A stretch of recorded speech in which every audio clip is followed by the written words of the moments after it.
자, 다음 한번 좀 자료 한번 올려주시겠습니까? 이번 총선에서 나타난 여러 가지 것들 중에 방송 3사 출구조사에서 나타난 조사 결과 각 정당의 지지층이 어느 정당에 연령별로 지역별로 어떻게 투표했는지 이것도 좀 살펴봐야 될 것 같습니다. 우리는 숫자만 항상 봅니다만 그 안에 어떤 식의 결과가 나왔는지를 한번 설명을 좀 해주시죠. 네, 그래서 설명드리기 전에 이제 댓글에서 계속 말씀하시는데요. 네. 제 예측과 그러니까 민심을 정확히 파악하지 못한 거에 대해서 모두에도 사과 말씀 드렸는데요. 다시 한번 사과 말씀 드리면서 간단하게 설명드리겠습니다. 네. 자, 국민의힘이 이기려면 사실은 이제 60대 이상과 2030 남자, 여기에 그러니까 세대 연합이 이제 그러니까 세대 연합이 유지가 돼야 이길 수 있는데요. 이번 총선에서 민주당한테 참패한 핵심적인 이유 중에 하나가 2030 남자의 일부가 이게 국민의힘의 지지를 철회했다. 이제 그게 가장 핵심적인 요소입니다. 그래서 저희도 2030 남자를 확보하지 않으면 이게 승리하기가 쉽지 않다. 이런 것들을 이제 이 방송 처음에 하면서 1월부터 계속 말씀을 드린 적이 있습니다. 그러니까 면피하려고 하는 게 아니고요. 실제 그렇게 이제 표심이 나타났습니다. 자, 보시면 국민의힘 지지층이 비례정당을 어떻게 선택했는지 이걸 이제 연령별로 이게 그 그래프로 나타나는 건데요. 자, 보시면 20대 이하에서 대략 10%가 민주연합을 선택을 했다. 그리고 국민의 미래를 선택한 20대 이하는 65.7%에 머물렀다. 이게 이제 그 문제가 됐던 그런 원인입니다. 그리고 9.8%가 이게 새로운 미래 아니죠? 개혁신당을 선택을 했다. 그리고 3.3%는 또 심지어 조국신당을 선택했다. 이런 것들이 국민의 미래, 그러니까 국민의 미래가 비례정당의 어떤 그 의석을 조금 이제 깎아먹은 그런 요소가 된 거죠. 그리고 30대도 보면 9.3%가 민주연합을 선택을 했고요. 8.2%가 개혁신당을 선택을 했습니다. 40대 역시 7.7%가 민주연합, 그리고 이제 국민의 미래는 70%, 그다음에 4.9%가 개혁신당. 그래서 대략 40대 이하로 보면 평균 한 9% 정도가 민주연합을 선택을 했고, 그리고 한 7, 8% 정도가 개혁신당을 선택을 하면서 이게 국민의 미래의 어떤 지지율이 이제 36% 수준에 머물렀다. 이렇게 말씀을 드릴 수 있는데요. 50대부터 70세까지는 뭐 대체로 80% 이상 국민의 미래를 선택을 했다. 그러니까 누수가 그렇게 크지 않았다. 이렇게 볼 수 있습니다. 예, 다음 자료 한번 볼까요? 예, 이건 연령별, 성별로 기준으로 해서 국힘 지지층이 앞서 얘기했던 것과 연동이 되어 있습니다만 연령, 성별까지 지금 자료가 담겨 있네요. 네, 저기도 저 표도 보시면 20대 이하에서 남자의 73%가 민주연합을 선택을 했다. 그러니까 민주당 비례정당 선택을 한 거죠. 그리고 국민의 미래는 65.9 이렇게 했고요. 개혁신당은 또 무려 13.7%나 선택을 했습니다. 이러면서 이제 국민의 미래에서 이탈표가 상당히 발생을 했다. 이렇게 설명드릴 수 있을 것 같고요. 여성은 이제 이탈폭이 더 큽니다. 국민의힘 지지층 여성인 거죠. 20대 이하가 13.9. 그리고 개혁신당으로의 유출은 비교적 적네요. 3.1. 이렇게 이제 유출이 됐고요. 30대 남자 역시 국민의 미래는 69.4%를 선택을 한 반면에 민주연합 71, 또 3.9%가 개혁신당을 선택을 했습니다. 여성은 12.1%가 민주연합, 그 다음에 64.7%가 국민의 미래 이렇게 선택을 했고요. 40대에서도 일부 유출이 있었다. 40대 남자가 6.3, 여자가 9.2 이렇게 민주연합을 선택한 것이 국민의 미래에게는 조금 뼈아프게 다가왔다. 이렇게 볼 수 있습니다. 예, 국민의힘 지지층 중에 그 연령대, 성별로 어떻게 다른 정당의 지지층으로, 특히 민주당으로 이동했는지 그 부분을 좀 보여드렸고요. 이제 민주당 지지층에서 또 변화가 어떤 게 있는지 먼저 좀 하나 살펴볼게요. 이건 연령별로 먼저 보고 뒤에 연령별, 성별 같이 있는 거 한번 보겠습니다. 이 자료 좀 띄워주시죠. 자, 민주당 지지층에서는 이제 주로 조국혁신당하고 민주당하고 이렇게 서로 표를 나눠 갖는 그런 양상을 보였는데요. 20대 이하에서는 66.6%가 민주연합을, 그리고 24.7%가 조국혁신당을 선택을 했습니다. 그리고 30대는 55.6%가 민주연합, 27.9%가 조국혁신당. 그러니까 2030에서는 조국혁신당 선택하는 비중이 20%대에 머물렀는데요. 그러네요. 예, 40대에서는 이제 45.7%, 네. 50대에서는 무려 50.1%가 조국혁신당을 선택을 했다. 그래서 확실히 50대가 기반이네요. 네, 그렇습니다. 민주당 50대가 조국혁신당의 아주 그 핵심적인 기반이다. 네. 이렇게 이제 보시면 될 것 같고요. 60대에서도 상당합니다.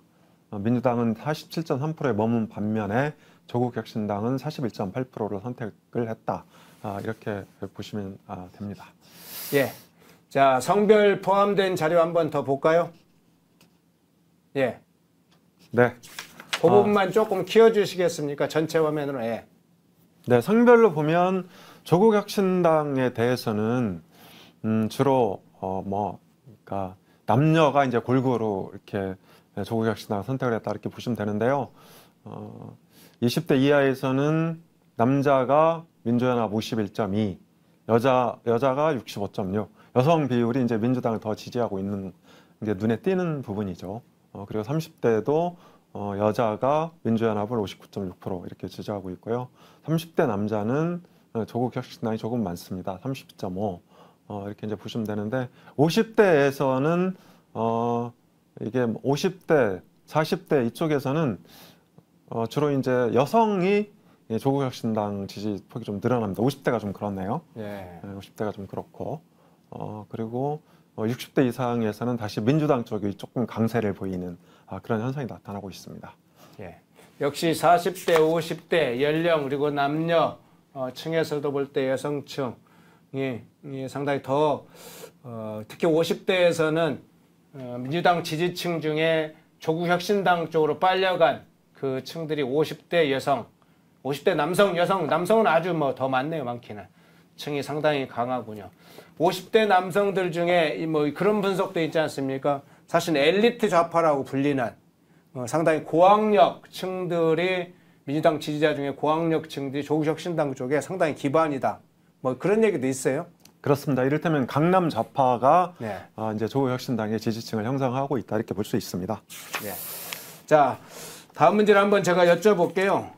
그간에 이제 한강 벨트, 낙동강 벨트, 반도체 벨트, 뭐 권역별로 이렇게 분석을 우리가 해왔는데 여기서 가장 주목할 만한 결과를 이야기해 주신다면 어떤 부분일까요? 일단 낙동강 벨트를 지켰다는 점이 예. 이번 선거에서 국민의힘한테는 가장 큰 힘이 됐다. 만약에 낙동강 벨트가 무너졌으면 범야권이 200석을 가져갔을 가능성이 크죠. 예. 이렇게 볼 수 있을 것 같고요. 한강 벨트에서는 이른바 빅샷이라고 불리는 이제 그 나경원 후보가 이제 당선된 점 이런 게 좀 그 국민의힘한테는 상당히 큰 힘이 될 것 같고요. 그리고 분당에서는 이제 출구조사에서는 상당히 약세를 보였는데 안철수 후보가 생활을 했죠. 그리고 분당을에 김은혜 후보도 이제 승리를 했죠. 그런 면에서 이게 수도권에서는 이제 이게 상당히 고전한 건 맞는데요. 이른바 빅샷들이 대거 생활했다. 인천에 윤상현 후보도 승리를 했고요.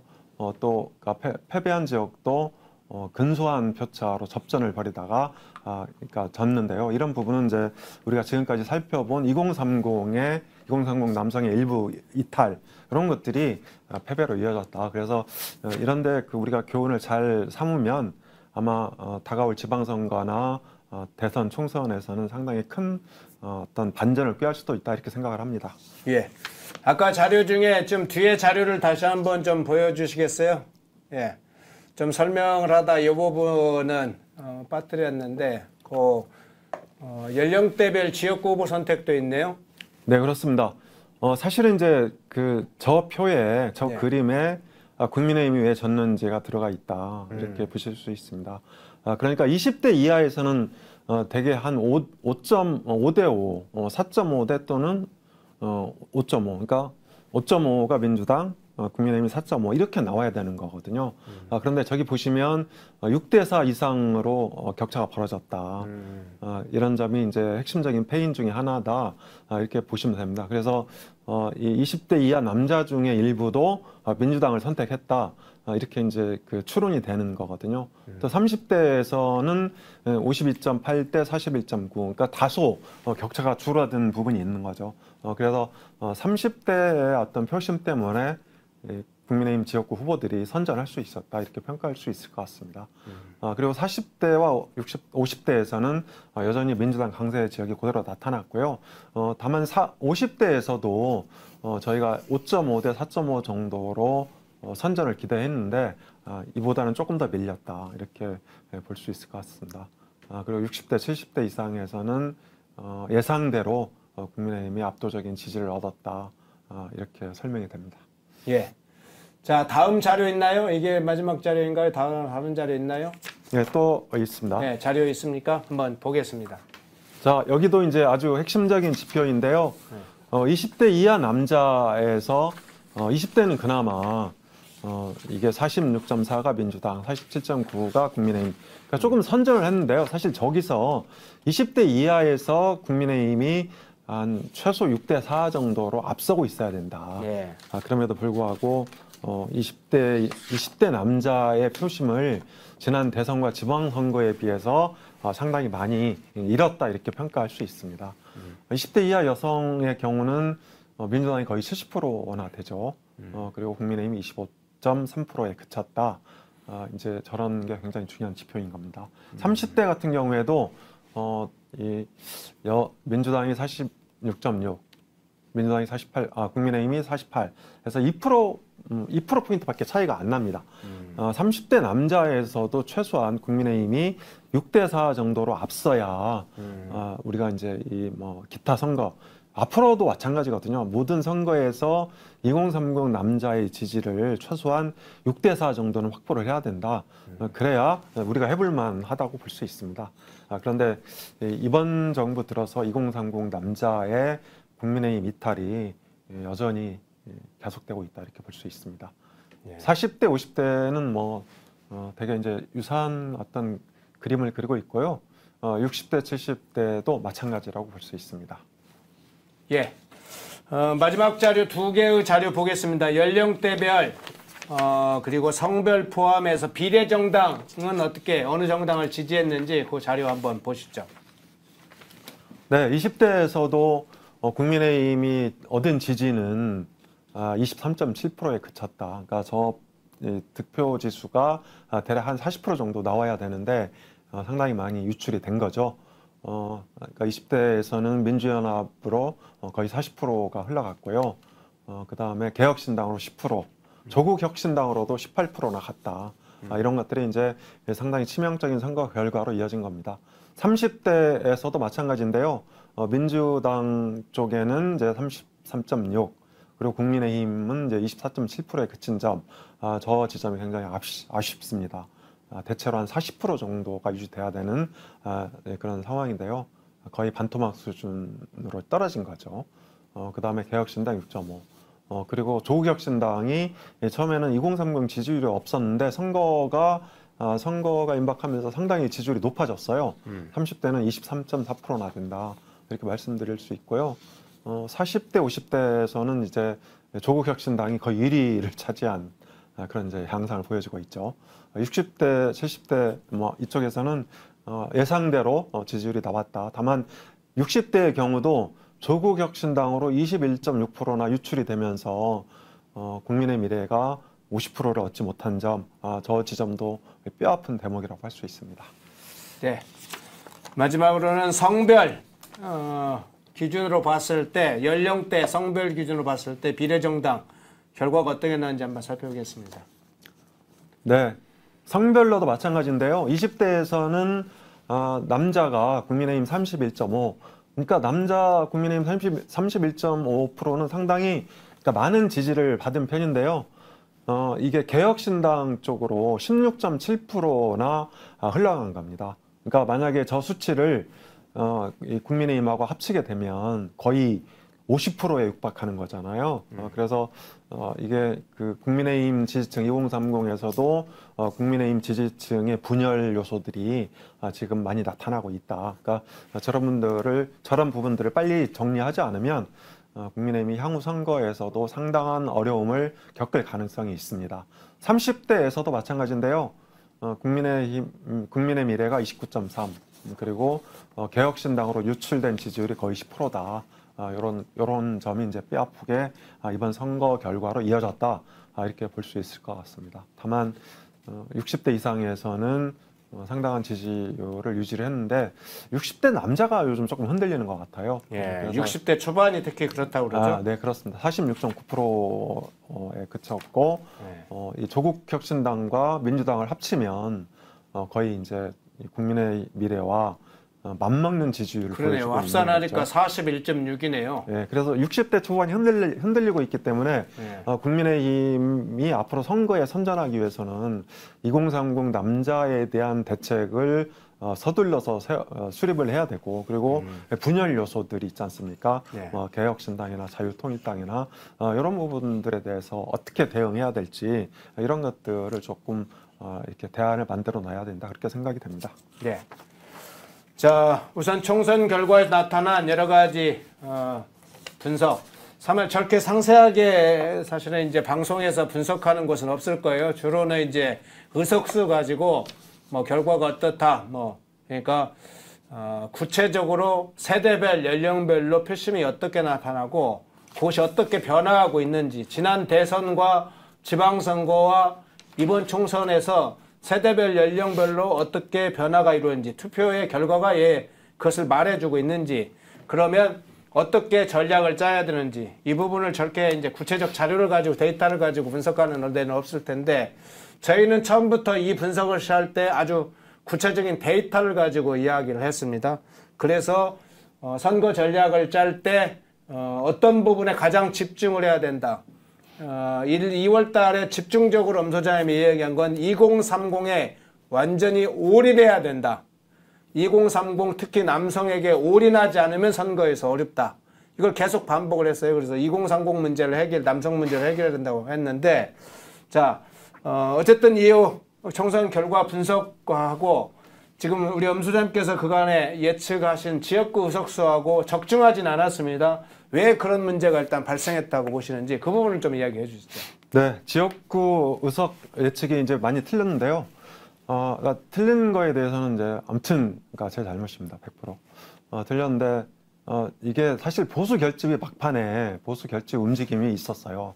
있었는데 이 낙동강 벨트 정도에서만 이게 작동을 했고, 이게 추풍령을 넘어서 충청과 수도권으로 올라와야 되는데 충청 지역에서 막혔다, 이렇게 말씀드릴 수 있고요. 그리고 막판에 이게 주요 격전지, 그러니까 안철수 후보라든지 나경원 후보 이런 주요 격전지에서 그래도 그러니까 그러니까 예측 조사와 달리 이겼던 이유 중에 하나는 이런 지역에서 보수 결집 현상이 일어났다, 이렇게 말씀드릴 수 있을 것 같고요. 그리고 방금 이제 우리 허현준 앵커 말씀하신 대로 2030 남성의 일부가 국민의힘을 이탈해서 이 민주당이나 조국혁신당 쪽으로 옮겨갔다. 그리고 분열 요소 때문에 개혁신당이나 자유통일당 이런 데하고 표를 나눠 가졌다, 이러면서 일부 지역구에서 안타깝게 떨어진 그런 부분이 있었다, 이렇게 볼 수 있습니다. 예. 결과적으로는 지금 마지막 얘기했던 윤석열 대통령이 당선될 수 있었던 세대별 연령병을 보면 2030 남성들이 굉장히 윤 대통령을 지지해서 0.73%라는 그나마 버텨준 거죠. 근데 2030 남성들이 지금은 윤석열 정부에 대해서 아주 냉대해졌다. 일부는 지난 대선 때 윤 대통령을 지지했던 2030 남성들이 투표를 하지 않거나 오히려 거꾸로 2030 남성들 중에는 심판해버리는, 현 정부를 오히려 심판하는 쪽으로 돌아선 결과가 앞서 데이터에서 나왔는데, 그 부분에 대해서 이제 이야기를 좀 해주신 거라고 보고요. 근데 요 질문 하나 더 추가를 해봐야 될 것 같은데요. 그간에 이제 정치 지형을 중심으로 해서 분석을 쭉 해주셨잖아요. 보수파와 진보좌파의 정치 지형의 변화가 일부 생겼습니까? 예전하고는 조금 전체적으로는 구조는 크게 달라지지는 않았지만 일부라도 생겼습니까? 그 부분은 어떻게 보고 계세요? 저는 이제 정치 지형의 변화는 아직 나타나지 않고 있다 이렇게 생각을 합니다. 그러니까 오늘 한국갤럽 여론조사 결과가 어떻게 됐는지 잘 모르겠는데요. 여전히 전국조사에서는 이게 국민의힘이 상당히 그러니까 우세한 그런 어떤 정치 지형을 보여주고 있습니다. 그리고 2030도 아직도 국민의힘을 이탈하지는 않았다가 저는 그렇게 봅니다. 다만 윤 대통령에 대해서는 2030 남자가 좀 부정적인 그런 이제 태도를 그러니까 비슷하게 유지를 하고 있는데요. 그러니까 이번 선거의 핵심은 이런 거죠. 그러니까 2030 남성이 국민의힘을 지지하지만 지역구에서는 민주당 후보한테 투표를 했다. 그러니까 정권 심판 투표에 지역구에서 나선 겁니다. 이것 때문에 이제 사실 진 건데요. 그러니까 이런 부분은 우리 그 국민의힘이나 보수 쪽에서 상당히 좀 깊이 있는 어떤 성찰이 필요한 부분이다. 그렇게 생각을 해요. 그런 면에서는 이제 아직은 정치 지형이 근본적으로 변화되지 않은 부분이 있기 때문에 이 여권이 힘을 내서 그러니까 적절하게 대처를 한다면 다시 보수 우위의 정치 지형을 확보할 수 있다 이렇게 보고 있습니다. 예. 자, 이번 한강벨트의 어떤 상황을 보면 뭐 구자룡 그리고 패배했던 이제 윤희숙 후보 해서 여러 후보들 약 서울 지역에서 대략 한 7, 8명 정도 그러니까 경합지로 불렸던 지역에서 1, 2% 차이들 조금 많아봐야 한 3, 4% 차이들이 굉장히 많습니다. 이 경합 지역의 지역들이 결과적으로 최종적으로는 2030까지 포함해서 보수층이 결집한다면 이길 수 있다 이렇게 예상을 한 건데 결과적으로 이걸 넘지를 못했어요. 특히나 3월 초에 악재가 대형 악재들이 터졌습니다. 조국혁신당이 창당을 했고 엎친 데 덮친 데 덮쳐서 이종석 그리고 황상무 사태가 터지면서 굉장히 상승하던 국민의힘의 지지율과 상승 속도가 한순간에 꺾여버렸습니다. 근데 이걸 수습을 사실 빠르게 못했습니다. 결과적으로는 그런 문제에 대한 영향 문제도 있겠고 또 하나는 정권 심판론을 뛰어넘기에는 근본적 한계가 있었는지 여부도 좀 그 부분은 좀 어떻게 보세요? 그렇습니다. 이게 사실 이제 이번 선거의 특징 중에 하나가 3월 초부터인데요. 3월 초부터 이게 국민의힘의 원톱 선대위원장은 이제 윤석열 대통령이 된 거죠. 그리고 반대로 범야권의 원톱 선대위원장이 이제 조국 대표가 된 건데, 그러니까 윤 대통령 대 조국 대표 이렇게 이제 선거 구도가 형성이 되면서 국민의힘이 사실 사라져 버린 측면이 있습니다. 국민의힘과 한동훈 위원장이 뉴스에서 아예 사라지고 윤 대통령 대 조국 대표의 선거 구도가 이 선거 전반을 이제 지배하게 됐고 이것이 정권 심판론을 키우는 그런 이제 기폭제가 된 겁니다. 그리고 사실 2030 남성의 이탈은 그러니까 이종섭 호주대사 논란하고도 연관이 돼 있거든요. 해병대 순직 사건이기 때문에 그래서 이런 것들을 3월 초에 빨리 수습을 하고 국민의힘과 한동훈 중심으로 선거를 치렀으면 이거보다 좀 더 나은 선거 결과가 나오지 않았을까 그렇게 생각을 합니다. 예. 마지막으로 이제 두 가지 문제를 좀 다뤄봐야겠는데요. 한 가지는 방송 3사 출구조사 문제는 한번 이야기를 해야 될 것 같아요. 방송 3사 출구조사 무려 예산이 72억인가요? 70억 이상이 들었다고 하죠. 근데 방송 3사 출구조사는 거의 공통적으로 이랬습니다. 범야권이 200석을 넘는다. 넘을 것 같다. 그래서 개헌 저지선까지 다 무너뜨린다. 동시에 국민의힘은 뭐 최대치로 111석까지도 예상한 데는 있었지만 72석인가요? 뭐 여기서 최저치부터 나왔어요. 그래서 평균적으로는 비례까지 합해서 90몇 석으로 대체로 방송 3사가 예측을 했는데 이 출구조사가 완전히 좀 틀렸어요. 방송 3사 출구 왜 틀렸는지도 좀 궁금합니다. 네, 방송 3사 출구조사 말씀하신 대로 3사 평균 예측치가 93.5 그러니까 94석입니다. 그런데 이제 94석하고 실제 국민의힘이 얻은 108석의 이 간극이 14석이나 된다. 그러니까 너무 많은 차이가 났는데요. 이 출구조사 틀린 것이 이제 원래 이 출구조사는 이제 이 두 가지로 합니다. 그러니까 사전 투표에 대해서는 여론조사를 통해서 이 예측을 합니다. 그러니까 이 사전 투표가 31.3%나 됐기 때문에 굉장히 이제 사전 투표 비중이 높았거든요. 네. 전체 투표에서 차지하는 비중이 45%가 넘었습니다. 그런데 이 사전 투표에 가장 많이 그러니까 참여한 연령이 이 50대, 60대였습니다. 그래서 이런 50대, 60대의 사전투표 참여 이런 어떤 이 여론 추이를 제대로 읽어내지 못한 부분이 있다. 이렇게 이제 말씀드릴 수 있을 것 같고요. 또 출구조사는 4시까지 합니다. 그래서 4시에서 이 6시 사이에 대해서는 이게 이 출구조사를 못하고 있는데요. 이 4시에서 6시 사이에 주요 접전 지역에서 보수층 결집 현상이 있었다. 그래서 이 두 가지 부분에서 이제 오류가 생기면서 사전 투표가 빗나가게 됐고, 그리고 이게 국민의힘 100석 미만을 예측하는 이 결과들이 나오면서 개헌저지선 붕괴 내지는 대통령 탄핵 이런 것들이 그 다음날 아침까지 계속 회자가 됐다. 이건 이제 상당히 보수층한테 심각한 어떤 패배감을 안겨준 것이죠. 그런 면에서 앞으로 이런 이제 오류가 다시 되풀이돼서는 안 될 것 같습니다. 예, 마지막으로 이 질문 드리겠습니다. 여론조사 기관이 여러 개 있죠. 한국갤럽, MBS 같은 무선의 전화 면접 조사를 하는 데도 있고, ARS 조사 있고, 김어준이 하는 여론조사 꽃이 있습니다. 그런데 한국갤럽, MBS 조사가 여론조사 공표 금지 기간까지 했던 게 다 맞춘 건 아니지만 대체로 접전지에서 오차 범위 내에서 3, 4%, 5, 6, 5 내지 7% 정도 내에서 접전을 이루어지는 지역들이 상당히 많은데 그런 결과가 실제로 나왔는데 여론조사 꽃은 오히려 대부분 지역, 예를 들자면 중성동갑 이런 데 이제 한 3점 몇 프로인가 차이가 났고 양천구도 1.6% 차이로 거의 깻잎 한자 차이로 다 졌습니다. 그런데 여론조사 꽃들 조사를 해보면 막 10% 이상 차이가 났었거든요.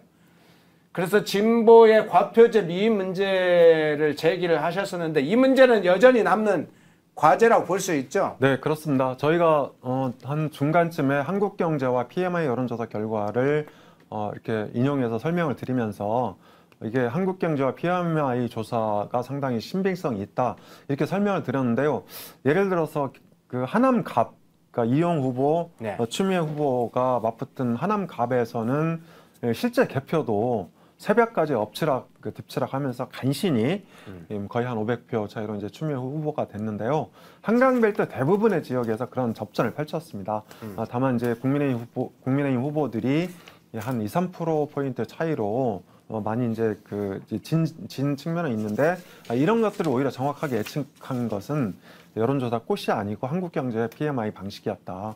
그런 면에서 이번 여론조사가 전국 단위 여론조사와 지역구 여론조사의 어떤 격차, 갭 이런 것들은 앞으로도 우리가 이제 밝혀내야 될 과제라고 볼 수 있겠습니다. 예.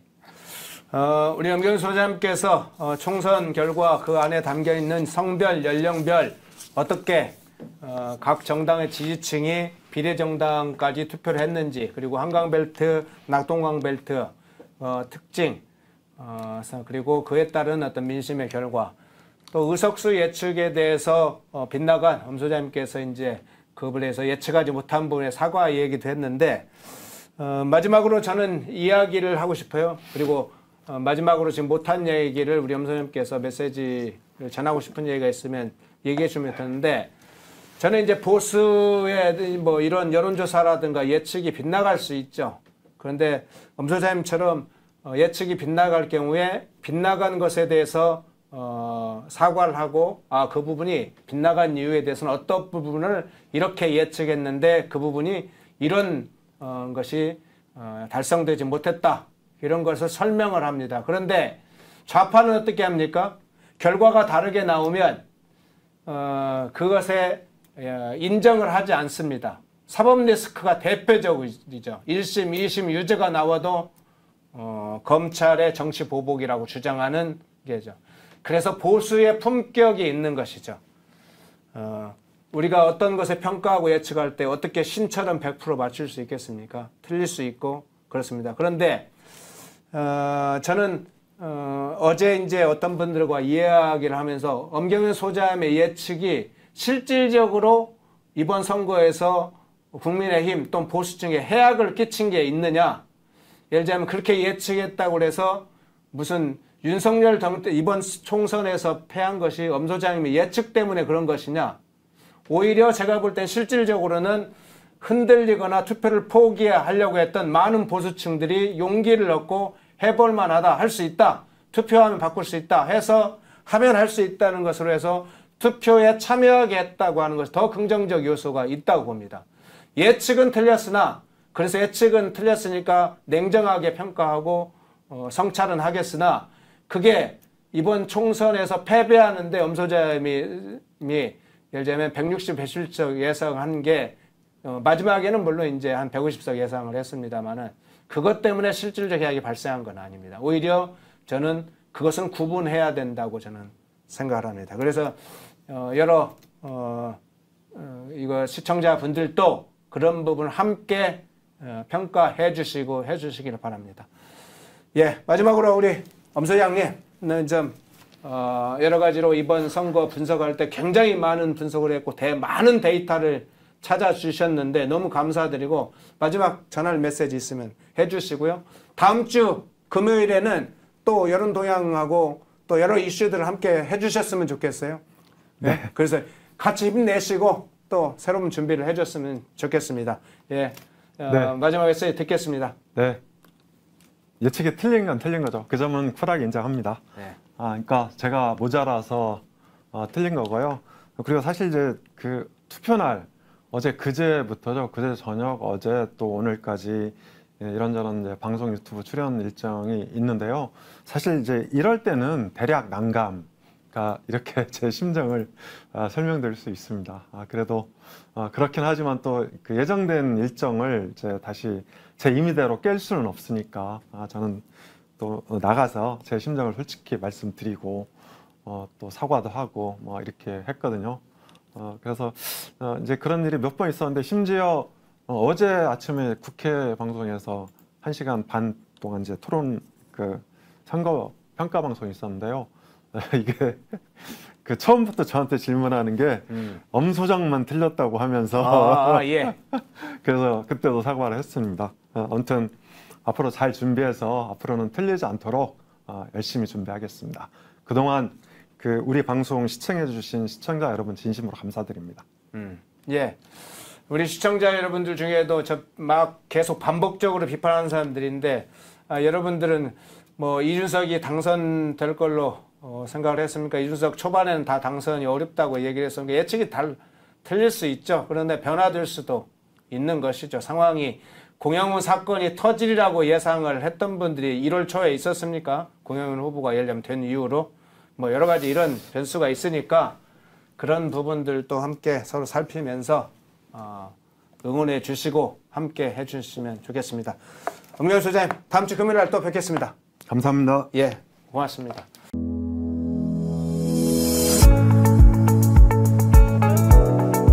광주에다가 우리 이승만 대통령의 건국 이념의 핵심이 바로 자유니까 이 자유 이념이 보다 굳건하게 인식되고 또 시민운동으로 성장한다면은 민족 운동도 한 단계 더 높은 단계로 고양될 수 있지 않을까. 광주에서의 그 학당 강좌 개설은 다른 지역보다도 더 특별한 의미가 있겠다, 그런 기대를 하고 있습니다. 함께 연구하고 함께 토론하고 나아가 함께 행동하는 아름다운 시민연대에 참여하지 않으시겠습니까? 인터넷 검색창에 펜앤마켓을 검색해주세요. 펜앤마켓은 펜앤드마이크 구독자분들을 위한 종합 쇼핑몰로 좋은 상품으로 온라인 최저가를 목표로 하는 마켓입니다. 많은 관심과 사랑 부탁드립니다.